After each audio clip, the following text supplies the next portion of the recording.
All right, Shalom. First and foremost, want to give all praises, honor, and glory to Yahweh, Bahashem, Yahweh Shai, Bahashem, Chachwadash, and double honors to the elder apostles of Great Millstone and citations to the elect. All right, this is the brother lawyer from Great Millstone, Miami. And the topic I want to go into is going to be about martyrs. Okay, martyrdom and martyrs. All right, which, a matter of fact, the word martyrdom, just get it real quick. The word martyrdom is a noun, all right, from the Etymon dictionary. It says torture and execution for the sake of one's faith. Okay, and it goes back to the word martyr, which the word martyr literally means to witness, okay, or to testify. All right, but it says one who bears testimony to faith, especially one who willingly suffers death rather than surrender his or her religious faith. Okay, specifically one of the Christians, all right, which we understand the Christians were originally Israelites who believed in Yahweh Shai, all right, and Yahweh Shai, Hamashiach, all right, the word Hamashiach in the Greek is Christus, all right, or Christos, all right. So Christians were those who believed in Yahweh Shai. They were called Christians, all right, by, the Greeks, okay. All right. It says who in former times were put to death because they would not renounce their beliefs. OK.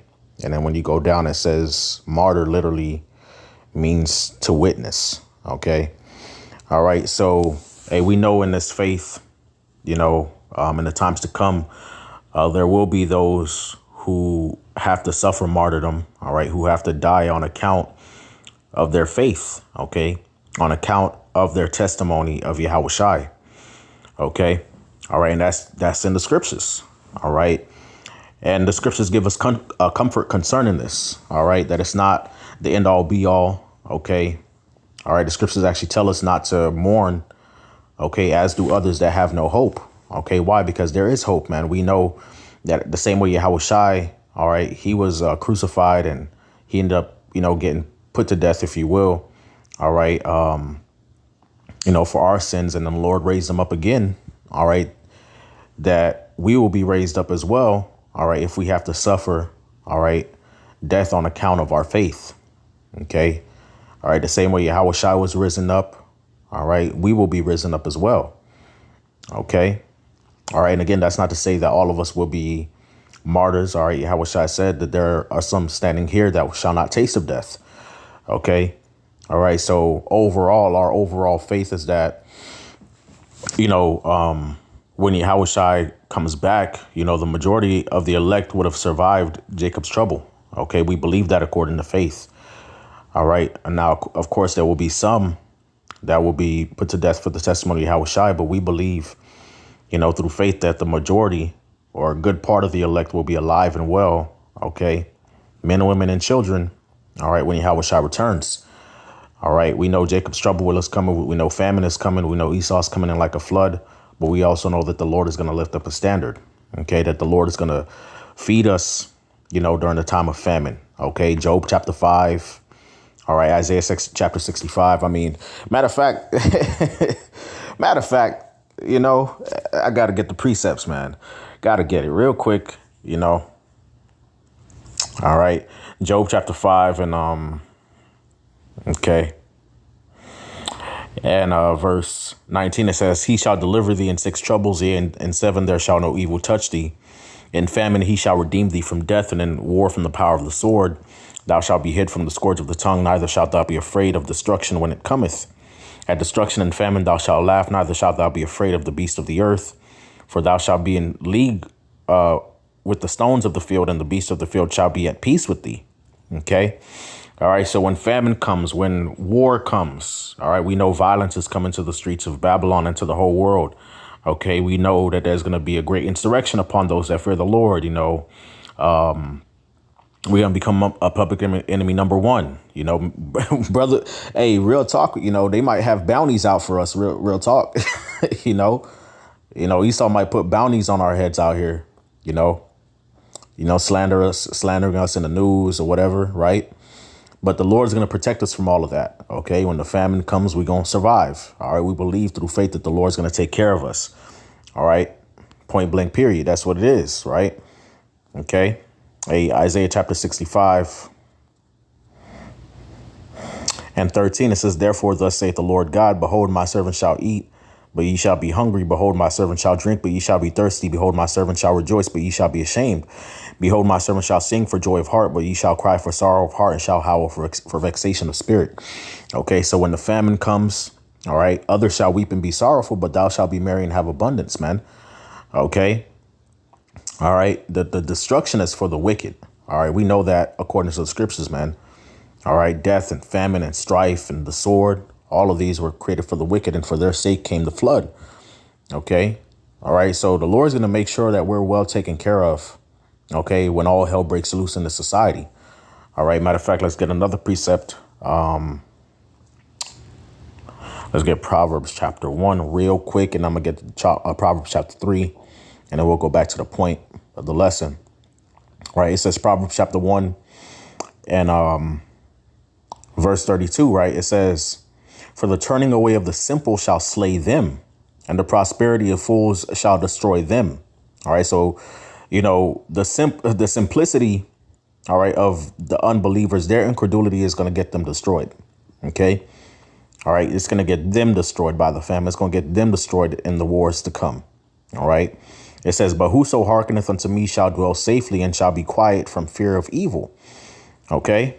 All right. So those who serve the Lord are guaranteed some form of protection. All right. When all hell breaks loose, man. All right. Proverbs chapter 3 and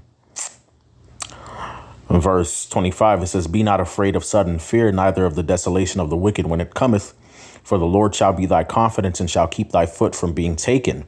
You see that? All right. So when shit hits the fan, all right, which we know it's gonna come suddenly. All right. Yahushua said, watch and pray.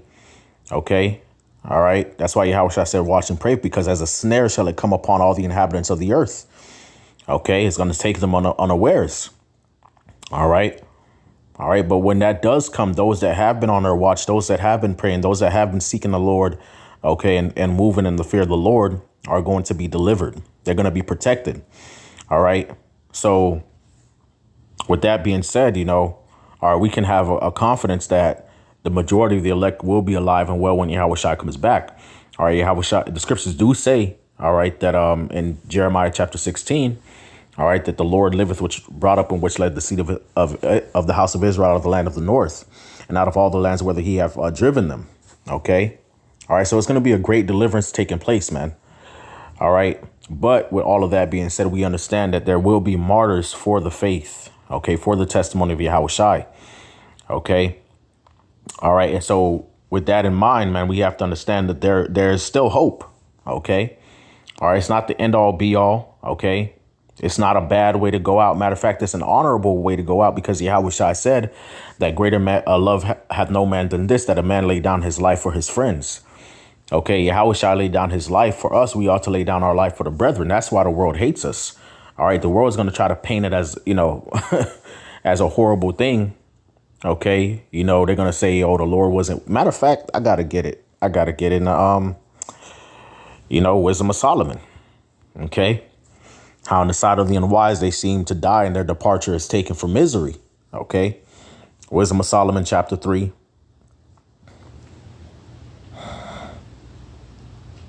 All right. Wisdom of Solomon chapter 3 verse 1. It says, but the souls of the righteous are in the hand of the Most High, and there shall no torment touch them. In the sight of the unwise they seem to die, and their departure is taken for misery.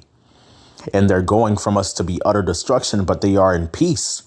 For though they be punished in the sight of men, yet is their hope full of immortality. You see that? So on the side of the unwise and the side of the people who don't have eyes to see, they're going to see the martyrdom of those that believe, the suffering unto death.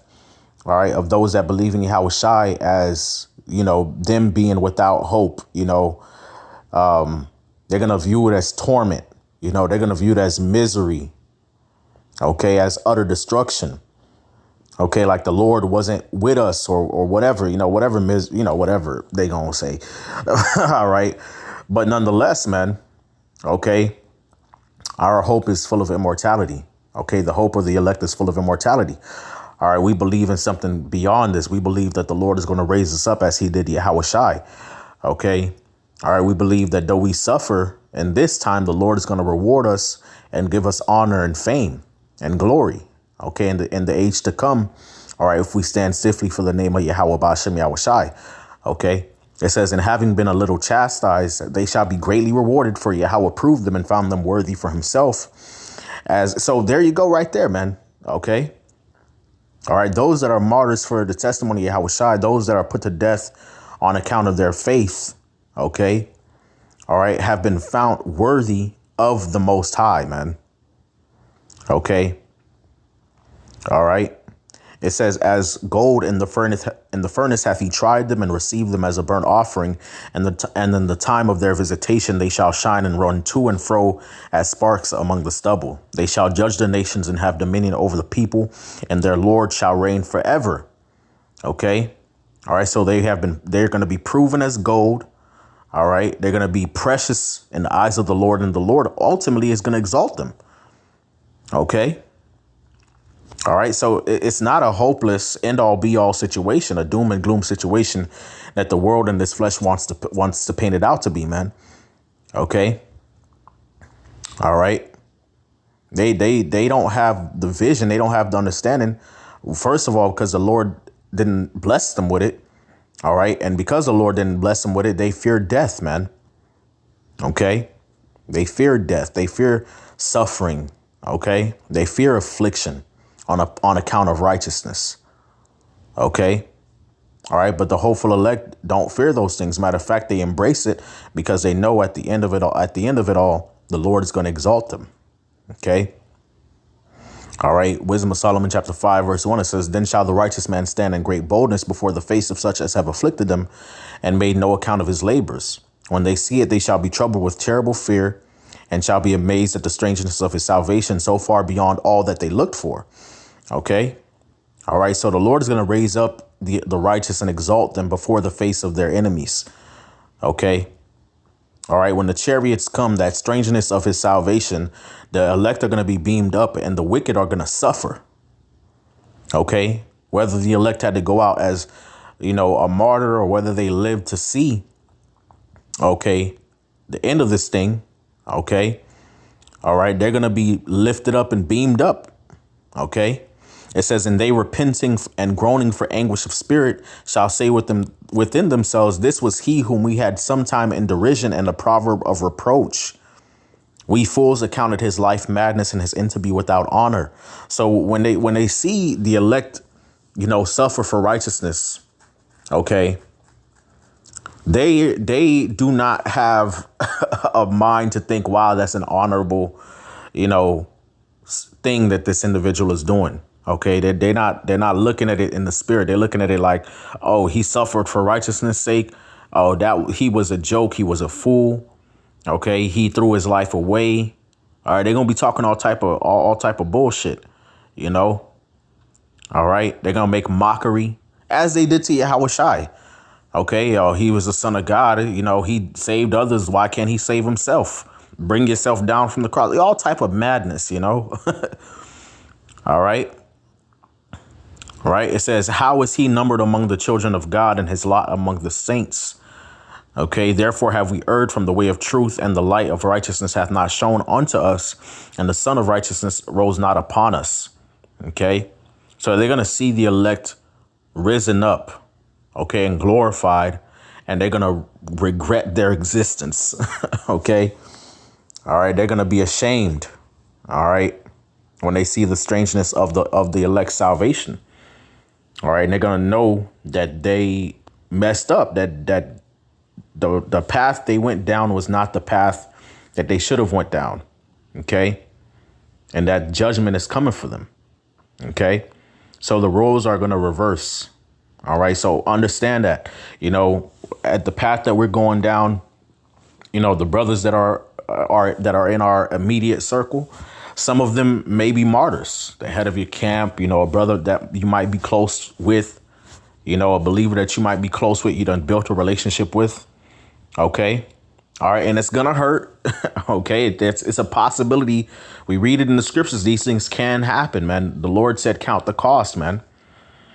Okay. But know that if that happens to you, me, to the brother standing next to you, to the brother that just crossed the line or whatever, to, to one of the apostles or elders, know that they will be risen up first with Yahweh Shai and be glorified together with Yahweh Shai, man. And Lord willing, we endure to the end. We're going to see him in the kingdom.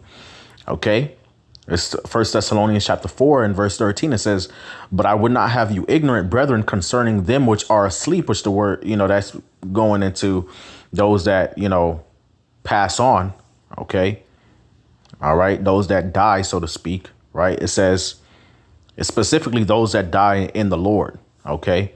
It says that ye sorrow not even as others which have no hope. OK. So, yes, of course, there's going to be sorrow. All right. Don't get it twisted. It's going to hurt. You're going to feel some type of way. All right. But not to sorrow as those that have no hope. Jake in the world, people in the world, somebody die and they, they ready to just lose it, OK. All right. Why? Because they don't believe in something beyond this. They don't believe in the resurrection of the dead. They don't believe that Yahweh Shai is going to come back and raise up the dead. They don't believe that. All right. And that's why there's going to be many. All right. When the persecution does come and the affliction that does come, when it does begin to come, they're going to turn coat. Why? Because they don't believe in the resurrection. They don't truly believe that Yahweh Shai died and rose again. They don't truly believe in the kingdom. They don't truly believe in the promises. OK, so when they're faced with life or death decisions on account of their faith, they're going to fold, man. But that's why we have scriptures like this to comfort us. OK, it says, verse 14, it says, for if we believe that Yahweh Shai died and rose again, even so them also which sleep in Yahweh Shai will God bring with him. For this we say unto you by the word of the Lord, that they which are alive and remain. So there you go. There's going to be those that are still alive. Many members of the elect are still going to be alive on earth, waiting for the deliverance. Unto the coming of the Lord shall not prevent them which are asleep. For the Lord himself shall descend from heaven with a shout, and with the voice of the archangel, and with the trump of God, and the dead in Hamashiach shall rise first. OK, so those that be dead in Yahweh Shai, they're going to be risen up first. They're going to be beamed up and changed into those immortal bodies first before the rest of the elect. Then we which are alive and remain shall be caught up together with them in the clouds to meet the Lord in the air. And so shall we ever be with the Lord. Wherefore comfort one another with these words. OK, so ultimately all the elect are going to be beamed up and changed to be with the Lord in the air. And we're going to be with him forever.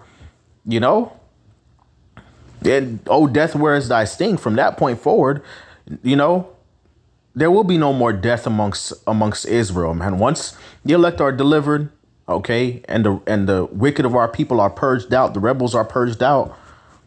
OK, there's going to be nothing but immortality, righteousness, and peace for the nation of Israel, man. All right. These words had to be written. These words were written to comfort the elect, man, because at this time, when Apostle Paul was writing these letters, it was martyrs. There was believers that was being persecuted and dying for the faith, man. OK. All right. And understand human nature. These things have an effect, on the mind, on the heart, mourning and grief. But we have these things to comfort us, man, to know that a brighter future is ahead of us. If we continue to hold on to Yahweh Bahashem Yahweh Shai, we will be rewarded. All right. Those that die, those that are martyred are going to be risen up. Those that suffer now and mourn now are going to rejoice when Yahweh Shai returns. That's our faith. That's what we got to hold on to, man. OK, you go to Revelation, the 20th chapter. What does it say? All right. Revelation 20:4, it says, and I saw thrones and they that sat upon them, and judgment was given unto them. And I saw the souls of them that were beheaded for the witness of Yahweh Shai and for the word of God, and which had not worshipped the beast, neither his image, neither had received his mark upon their foreheads or in their hands. And they lived and reigned with Yahweh Shai 1,000 years.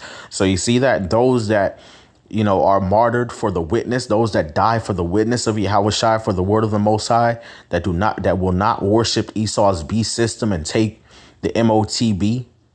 Okay. All right. Even though they were beheaded. All right. Which that's coming too. All right. Esau is going to be rolling out those guillotines. All right. And those who don't want to submit, all right, may have to suffer that fate. All right. But is that the end all be all? No, man. They're going to reign and live with Yahushua 1,000 years, man. They're going to be part of that first resurrection, that first dominion that's going to help and be at the forefront of establishing the kingdom of heaven on earth. OK. All right. So it's not the end all be all, man. There's a glorious, reward waiting on the other side. OK. All right. So, hey, man, I'm going to close out with this.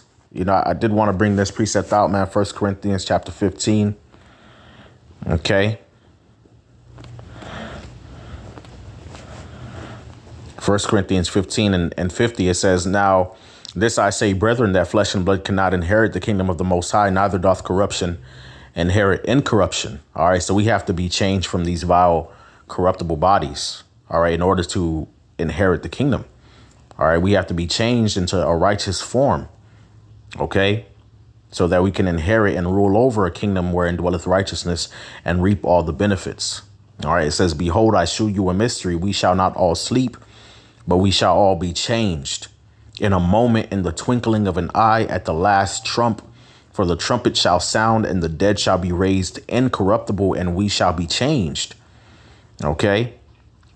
All right. So, yeah, like I said earlier in this lesson, it will be martyrs, but the majority of the elect, we believe through faith, will be alive and remain. Okay. Not everybody is going to sleep. Not everybody's going to be dead. Okay. All right. The Lord promised us great blessings and protection. OK. All right. The dead shall be raised incorruptible. Those who do have to suffer that fate. OK. Are going to be raised, and we all going to be changed in the chariots. OK. It says, "For this corruptible must put on incorruption, and this mortal must put on immortality. So when this corruptible shall have put on incorruption, and this mortal shall have put on immortality, then shall be brought to pass the saying that is written, death is swallowed up in victory. O death, where is thy sting? O grave, where is thy victory?" OK. So from that point forward, of course, we know that the rebels will be purged out. The wicked of our people will be put to death. OK. All right. Those that are not, slaughtered or allotted to salvation on the first go round. OK. All right. But they're going to come back in the kingdom through the elect. All right. And all Israel will be righteous. All right. There will be no more sin. All right. Amongst our people. Therefore, there will be no more death. OK. All right. This is the last time we have to suffer this, man. OK. All right. And the Lord is going to bless. OK. So, hey, just hold on. Hey, there's comfort to the elect. No matter what we have to go through for the testimony of Yahushua, there is comfort in the scriptures, man. All right. Yahushua suffered it and the Lord rose him up. Yahushua was walking around raising the dead himself. Lazarus, come forth. All right. So we believe these things, and now we're coming up to the point where we have to play it out. All right. So just trust in the Lord, man. All right. Because what's written is what's going to come to pass, man. And those that do have to suffer martyrdom for the testimony of Yahushua will be risen up in glory. Call halayim la Yahweh ba'ashem Yahushua ba'ashem rachach. Double honors to the elder apostles of Great Millstone and salutations to the elect. Kwame Asherallah. Shalom.